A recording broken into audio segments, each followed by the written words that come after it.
gente, estamos começando mais uma edição do programa Haroldo Lopes, aqui pela nossa TV Relacionamento.com.br. E hoje eu estou tendo o prazer de entrevistar uma personalidade importantíssima. Ele é o diretor-presidente da TV Relacionamento e também muito conhecido aí na mídia.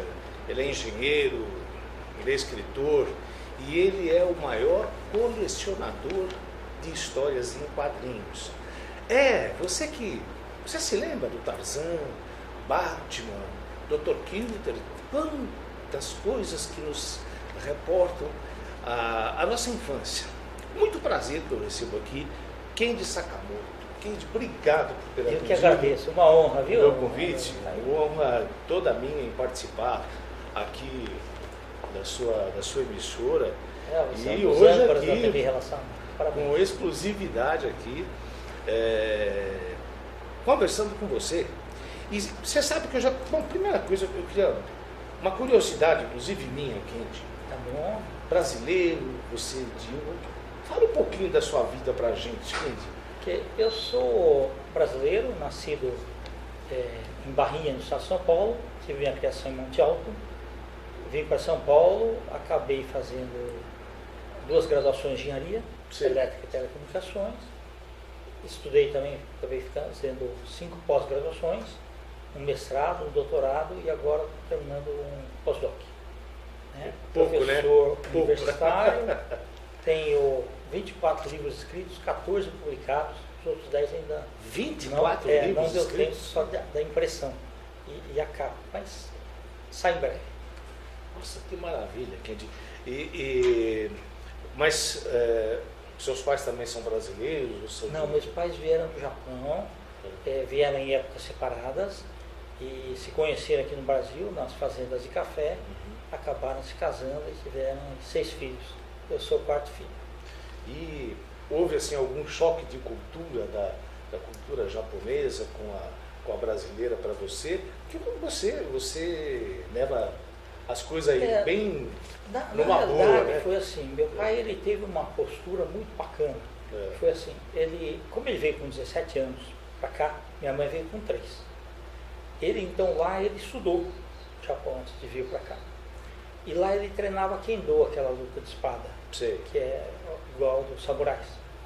Então, nas lavouras de café, né, depois quando estava terminando, vieram para a cidade. E meus amigos vizinhos eram assim, nós vem, chuminé, falava tudo errado. E aí meu pai falou, olha, vocês só vão conseguir se destacar se vocês souberem bem o brasileiro.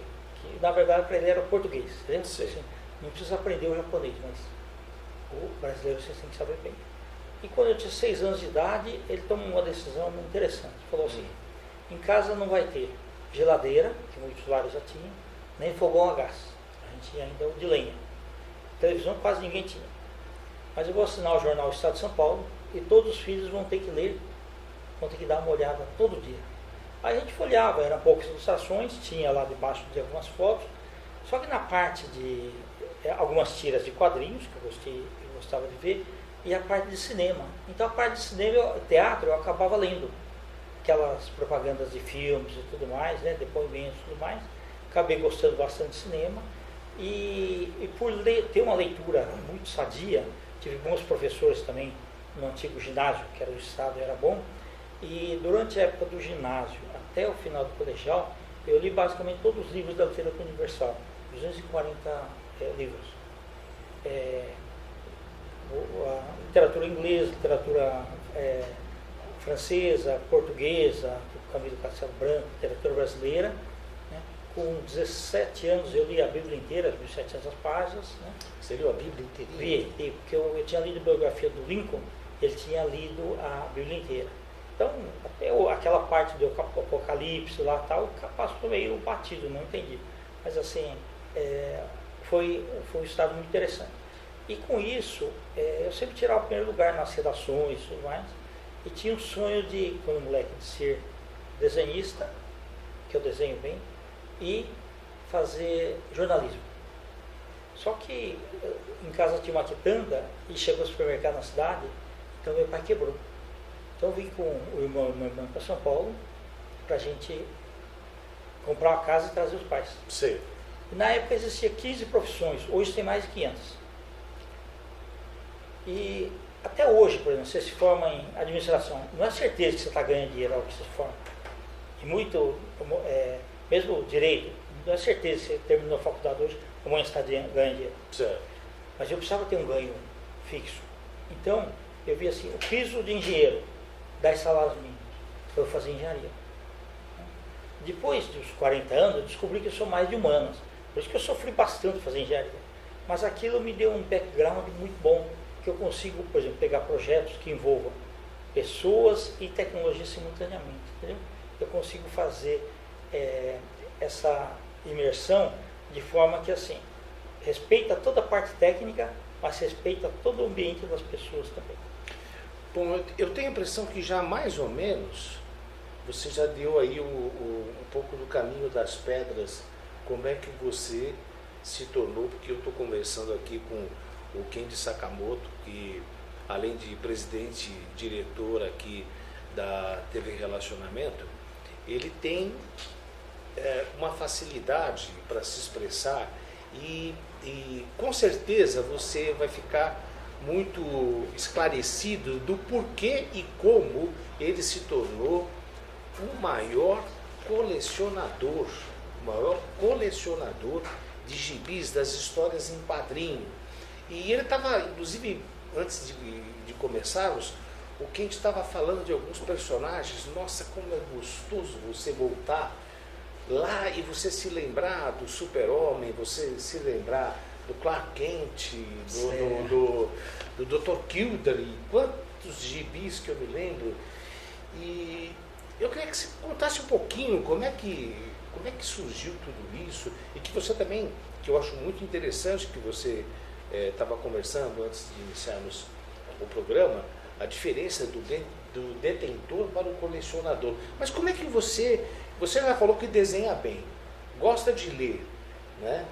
Mas esse glamour, essa coisa gostosa que é o gibi, conta um pouquinho pra gente, como é que foi tudo isso?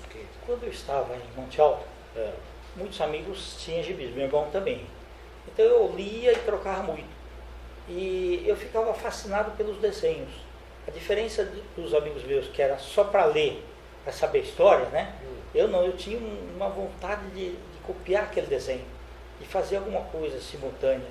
E pensava assim, a sequência, né, do desenho, que mensagem que ele transmitia. Então eu lia e relia um monte de vezes. Na minha infância, até uns 17 anos, eu nunca tive mais simultaneamente do que uns 200 gibis. Mas eu lia bastante, trocava bastante. Então eu devo ter lido mais de 1000, pelo menos, né, nessa ocasião. E quando eu vim para estudar, eu dei todos os meus gibis para os amigos. Depois eu vim para São Paulo, terminei a faculdade, casei, tive 2 filhos. Aí em 1984 eu comecei a sonhar todas as noites que eu tinha voltado a colecionar gibi. E nos sonhos vinham capas que nunca foram publicadas. Certo. Eu falei, eu preciso começar a colecionar. Só que aí nos sebos você encontra gibis de 5 anos, 10 anos atrás. Não tem coisa muito mais antiga. Eu não tinha esse pessoal, estava trabalhando aqui em São Paulo, mas eu não tinha contato com esse pessoal. Aí eu comprei o jornal Primeira Mão, que tinha os anúncios, e comecei a comprar desse pessoal. Eram anúncios gratuitos, né? Eu acabava comprando ele. E falava, escuta, me arruma endereço de outras pessoas, telefone de outras pessoas aí e tal, que eu gostaria de comprar. E ninguém dava. Aí eu falei, eu vou usar uma tática diferente. Então, como era matéria gratuita, eu coloquei assim, colecionador quer vender acervo, gibis da década de 40, 50 e 60. Meu telefone. Nossa, aí o pessoal ligava, né, eu falava assim, teu nome e telefone primeiro. Aí eu anotava. Ele falou, eu acabei de vender, não posso falar para quem, mas eu quero voltar a colecionar. E comecei a comprar desse pessoal, que acabaram virando meus fornecedores. Então eu queria ter assim, uma quantidade pequena de gibis, assim, mais ou menos assim, sei lá, uns 500 ou 1000 gibis. Só que eu fiquei, com 26 anos, fiquei pensando assim, e quando eu me aposentar, o que eu vou fazer? Eu posso dar aula em faculdade, mas isso vai ser mais à noite. E de dia, o que eu vou fazer? Eu podia ter um sebo de gibi, aí eu preciso ter estoque. Então eu comecei a comprar, pegava o 13º, comprava, e um monte de coisa, às vezes fazia uns projetos, ganhava dinheiro, comprava gibi e tudo mais, e sem querer eu acabei, eu me aposentei já, tudo, né? Continuo lecionando, não deu para fazer o sebo de revista, mas sem querer eu acabei me tornando o maior colecionador de gibi do Brasil. Olha que maravilha, gente.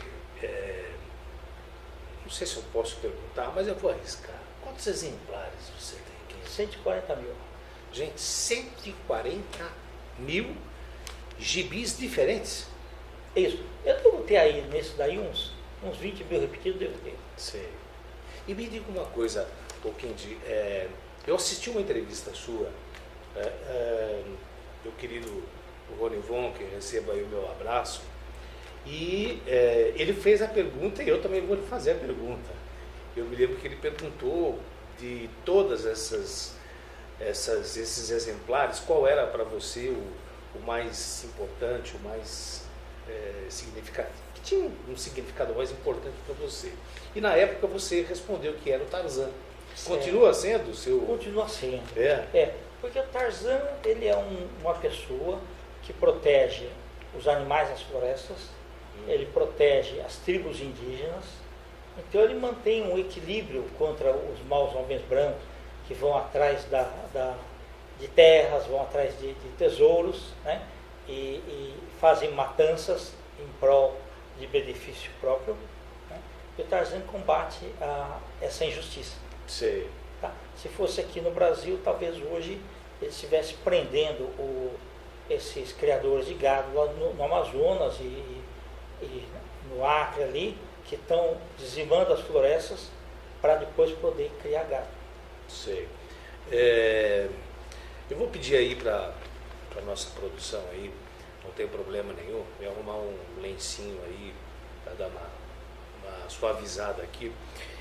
Mas enquanto isso, o Kendi, sabe o que eu queria que você comentasse? Porque eu sei que você já fez isso com muita propriedade e me chamou muita atenção, porque eu também sou psicólogo, eu sou pai, sou professor. Você fez um comentário que eu achei assim, simplesmente sensacional. Sensacional. Quando você falou que os gibis antigamente, as histórias em quadrinhos, os super-heróis, tinham uma forma de proceder. E hoje, esses da atualidade, às vezes até podemos dizer que em determinados momentos até apregoam a violência, algumas coisas que fogem daqueles personagens antigos. Eu queria que você explicasse para o nosso internauta. Tá bom. O que na realidade ocorre é o seguinte, o herói de antigamente, ele era íntegro, né? A honra, né? Ele tinha convicções assim, muito importantes. E essas convicções faziam com que essas pessoas em si, né, pregoavam a lei e a ordem. Então, um xerife de cada local, um herói, ele sempre levava o bandido preso. Tá? Isso aí, gibis aí, década de 30, 40, 50, 60. Né? E sempre teve um paralelo com o cinema, porque o quadrinho, na verdade, é uma história como se fosse um cinema.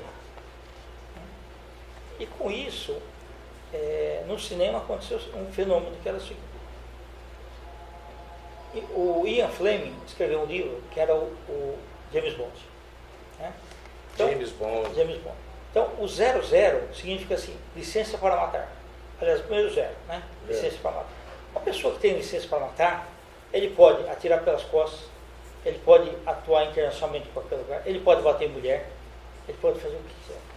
Então, isso daí mudou o gênero das pessoas, os cineastas, roteiristas e tudo mais, começaram a ir pelo lado mais violento, ou seja, aquilo que era assim, alguma coisa mais de conversa, um herói do passado, ele era quase que um psicólogo.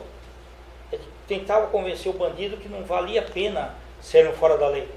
Agora, os tempos foram mudando e a violência foi aumentando até nos grandes centros e tudo mais. Então,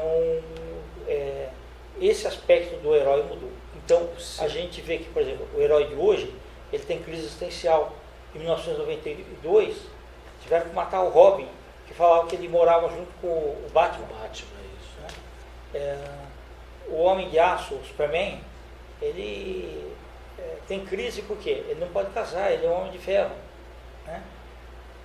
Os novos heróis aí que disputam. Então, cada um quer ser quando ele está sozinho, ele é o aço principal. Mas quando você junta, por exemplo, os Vingadores, cada um quer ser o melhor deles. Né? Cada um quer brilhar mais do que o outro. Então tem hora que você vê esse espírito de ética, de honra, ele fica meio distorcido. Isso fez com que você, por exemplo, não digo parasse, mas se tornasse muito mais seletivo na sua coleção dos super-heróis, dos gibis, ou você parou mesmo quando percebeu que houve uma mudança nesse comportamento, nesse segmento da sociedade? Porque o que você está me falando, inclusive, me lembra muito do Hércules. Certo. Em que o Hércules sempre ia para o morro da Olímpia, mas ele sempre vencia o mal e mostrava valores éticos, morais e o bem que o bem faz. Exatamente. Né? E hoje nós temos aí não só revistas, mas também games apregoando, inclusive mostrando o indivíduo batendo no outro e sangrando, às vezes, a outra pessoa, com assim, requintes, às vezes até de crueldade. Não sei se isso também não seria responsável, porque hoje o índice de violência maior no país está na faixa de 15 a 25 anos. Exatamente. Será que isso também colabora um pouco como modelo de comportamento? É pena que a violência está dominando o mundo, né? Uhum. Você vê o Estado Islâmico cometendo atrocidades e o duro que sempre são inocentes, né? Terroristas aí que fazem esses atentados todos, civis, né? Pegam civis. Então, pessoas realmente inocentes que estavam no lugar errado. Exatamente. E com requintes de crueldade. Com requintes de muita crueldade. Nós estamos aqui conversando com Kenji Sakamoto, que ele é diretor-presidente aqui da TV Relacionamento, engenheiro, escritor, palestrante e o maior colecionador de gibis, das histórias em quadrinho que todos nós tivemos acesso e ainda temos até hoje. Mas eu vou pedir a você alguns minutinhos, que a gente vai para um breve intervalo e nós já voltamos entrevistando o Kenji Sakamoto com mais novidades aí para você. Só um minutinho e a gente já volta. Olá, meus amigos, eu quero falar com você. Você mora em condomínio vertical, condomínio horizontal? Você se preocupa com a sua segurança? Hoje eu estou aqui com o Fábio Fagosi, que ele vai dar um recado para você. Preste atenção. É isso aí. Hoje, você, para ter mais segurança no seu condomínios pequenos, vamos colocar 40, 50 apartamentos, você tem que colocar o VIU, Virtual Humane. É um controle de acesso totalmente remoto, onde os porteiros não se encontram no local, eles estão numa central remota, controlando o seu condomínio. Isso dá muito mais segurança. Porque hoje o que acontece? Se um bandido vai assaltar um condomínio, e ele prefere assaltar um condomínio, porque tem muitas residências, muitas casas, uma em cima da outra no condomínio, quando ele adentra no condomínio, ele rende quem? Ele vai render o porteiro. Rendeu o porteiro, ele já assalta logo 40, 50 lares de uma vez só. Agora, render uma máquina, render uma central é diferente. Fica muito mais difícil, né? Porque uma central remota com vários controles, filmagem, câmeras, protocolos de comunicação, supervisão constante dos nossos operadores, que ainda mesmo assim existe um operador remoto numa portaria remota. Ela só não está no local, mas ela está na distância. E é verdade que os proprietários têm uma redução de 70% com a folha da portaria? Impressionante. Você consegue em 10 anos economizar mais de R$1.200.000 com portaria virtual remota. Você aumenta a segurança, a agilidade no processo de entrada do seu visitante no condomínio, Porque muitas das vezes, com o nosso sistema virtual, temos portaria virtual e remota, ele já recebe uma senha de acesso que é liberada pelo morador.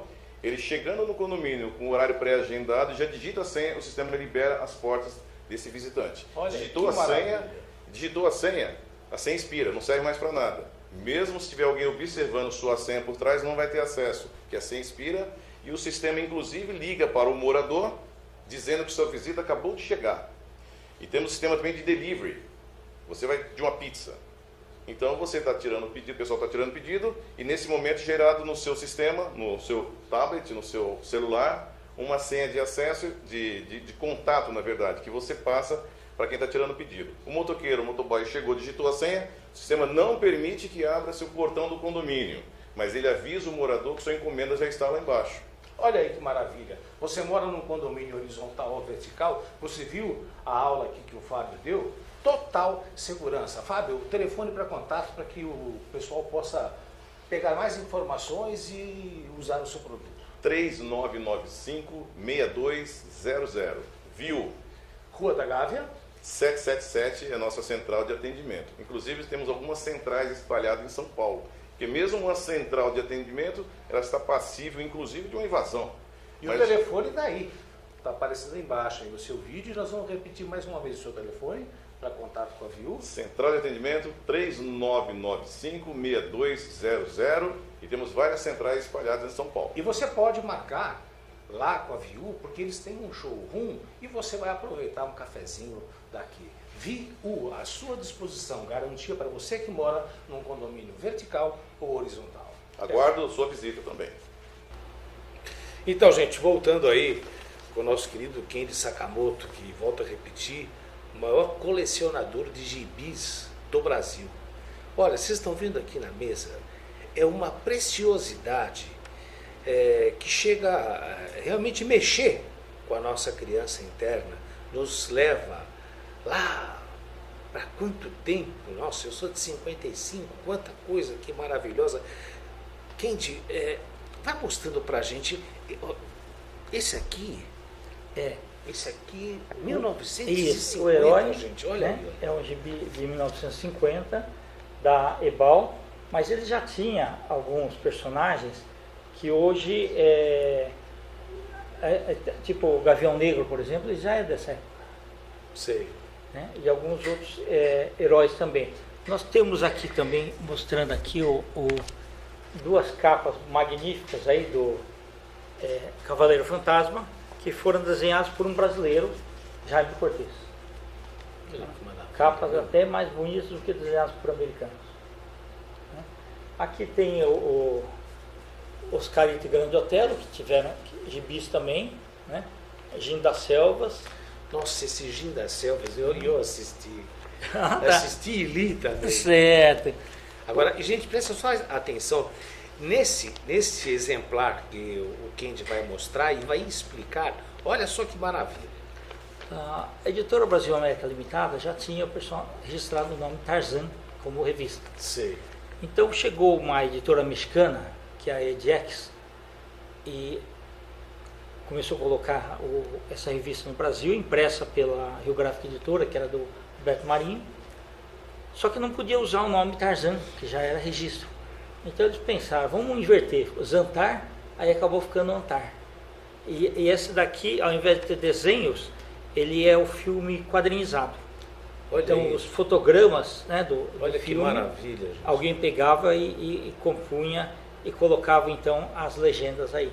Essa é a lembrança que você teria do filme, que hoje você tem acesso, teve acesso via VHS, teve acesso DVD, Blu-ray, e agora também o Netflix ou YouTube, você tem acesso àqueles filmes antigos, né? O Kendi, Na década de 60. Você é até professor de faculdade, Sim. Você é engenheiro, escritor, mas praticamente aqui no Brasil você ficou conhecido por essa maravilha dessa coleção que você tem, não é isso? Na verdade, sim. No meio, como engenheiro, eu tive uma carreira boa. Eu até recebi do Instituto de Engenharia um diploma, né? Honra ao mérito pela contribuição às telecomunicações brasileiras. Certo. Tá? Nos quadrinhos, seria o hobby, que é o maior colecionador de gibis. Em várias faculdades aí, eu acabei, assim, naquelas avaliações final do ano, considerado um dos melhores professores.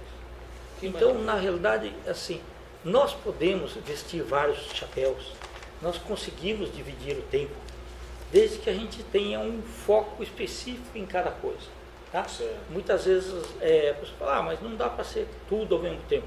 Ao mesmo tempo, talvez não, mas se você, como o dia tem 24 horas, e você segregar bem e tiver foco, dá para fazer. Tá? Porque, na realidade, assim, muitas vezes o pessoal fala assim, mas eu não tenho tempo. Se aparecer uma festa, ele tem tempo. Se aparecer uma choperia para ir, ele tem tempo, ele arruma tempo. Se aparecer um jogo de futebol, ele arruma tempo. Então, se a gente focar, por exemplo, olha, meia hora por dia eu vou fazer tal coisa, meia hora por dia eu vou fazer tal, meia hora por dia eu vou fazer tal coisa, né? Dá, por exemplo, eu consigo hoje dar aula de 24 matérias de pós-graduação. Engenharia, marketing, logística, RH, meio ambiente, porque eu estou sempre me atualizando e sempre procurando falar com pessoas melhores que eu. E você também é poliglota, né? Não, eu falo alguns idiomas só. Uma vez, até brincaram o seguinte, uma vez eu estava dando palestra para 200 professores, e aí na hora das perguntas, um professor chegou e falou assim, professor Kennedy, quantos idiomas você fala? Eu falei assim, eu falo todos os idiomas menos o grego. Ele falou, nossa, você fala o árabe? Não, árabe para mim é grego. Alemão para mim é grego. Então, pelo menos dá para equilibrar desse jeito. Uma resposta aí na ponta da língua. Ô, Kennedy, eu percebo que você faz uma relação muito interessante com esses gibis e os valores éticos, morais, que isso era realmente muito preservado na época. Isso também me leva a pensar desse lado assim muito humano, desse lado solidário. Como é que você vê o Brasil hoje? Você que tem todos esses valores tão preservados, através desses gibis maravilhosos que apregoavam a justiça, né, a igualdade social. O que você vê hoje, você que vem de uma cultura, você que conhece tantas culturas, difícil hoje o Brasil? Difícil. E principalmente no aspecto educação. Né? Existe um índice da ONU que fala o seguinte, pessoas entre 18 e 24 anos que deveriam estar cursando faculdade. Esse índice nosso era 16%, caiu para 14%. Sim. Esse mesmo índice na Argentina é 65%, Sim. no Chile é 70%, países mais desenvolvidos é acima de 80%. Né? Livros lidos por pessoa. O brasileiro lê em média 1,9 livros por ano, mas está incluído o livro didático, não lê nada. Enquanto que lá fora, pelo menos 12 por ano, 1 por mês. Então, o princípio básico nosso seria a educação. Você tendo educação, vai ter solidariedade, vai ter ajudas, as pessoas vão poder estudar melhor, vão poder ter cabeça para distribuir mais coisas, a saúde vai melhorar bastante também. Hoje o poder está com poucas pessoas, principalmente pelo lado político. Isso daí precisava realmente dar uma remodelada. Até ter um plebiscito para mexer na Constituição, diminuir um pouco as regalias dos parlamentares, aquele monte de coisa de auxílio moradia, um monte de coisa, e a quantidade de assessores também. Ou seja, aquilo que as empresas privadas estão fazendo, que é busca de resultados, né, o maior combustível é resultado. Os parlamentares deveriam ter também resultados, ser movidos a resultado. Serviu, está lá. Não serviu, está lá. Fazer prestações de contas e tudo mais. Tanto é que eu concordo plenamente no que você está colocando, o Kennedy, pelo seguinte, porque eu acho que a pasta que mais deveria ser investida realmente é da educação. O pessoal fala, não, seria da saúde. Não, se nós tivéssemos uma educação como o Brasil já deveria ter, Sim. Com certeza a pasta da saúde não teria tantos problemas, porque um povo instruído, um povo educado, saberia cuidar da saúde e não precisaríamos de tanto atendimento, de tanta medicina, Por quê? Porque nós seríamos um povo educado, né? E eu fico muito contente com o que você está passando aqui, inclusive lembrando o que eu acho assim, muito importante, a diferença dessas histórias, desses gibis que vocês estão vendo aqui, em que a família, o senso ético, moral, certo e errado, civismo, tudo isso era preservado. Exatamente. E hoje, realmente, parece que em alguns momentos até vivemos um vale tudo, né? Como se nada disso fosse influenciar o comportamento de todos nós, né? E a exemplo do que você disse, o Tarzan, né? Tarzan cuidava da vegetação, cuidava das árvores, dos peixes, dos animais, né? Tinha um bom relacionamento com criança, com os nativos, tinha um envolvimento saudável com a Jane, né? Exatamente, a Jane. Então, tudo aquilo que nós esperávamos, pelo menos, estar um pouquinho mais desenvolvidos. Antes de encerrar e passar aí as considerações com o nosso convidado de hoje, o Kenji Sakamoto, eu gostaria de dar um recado para você.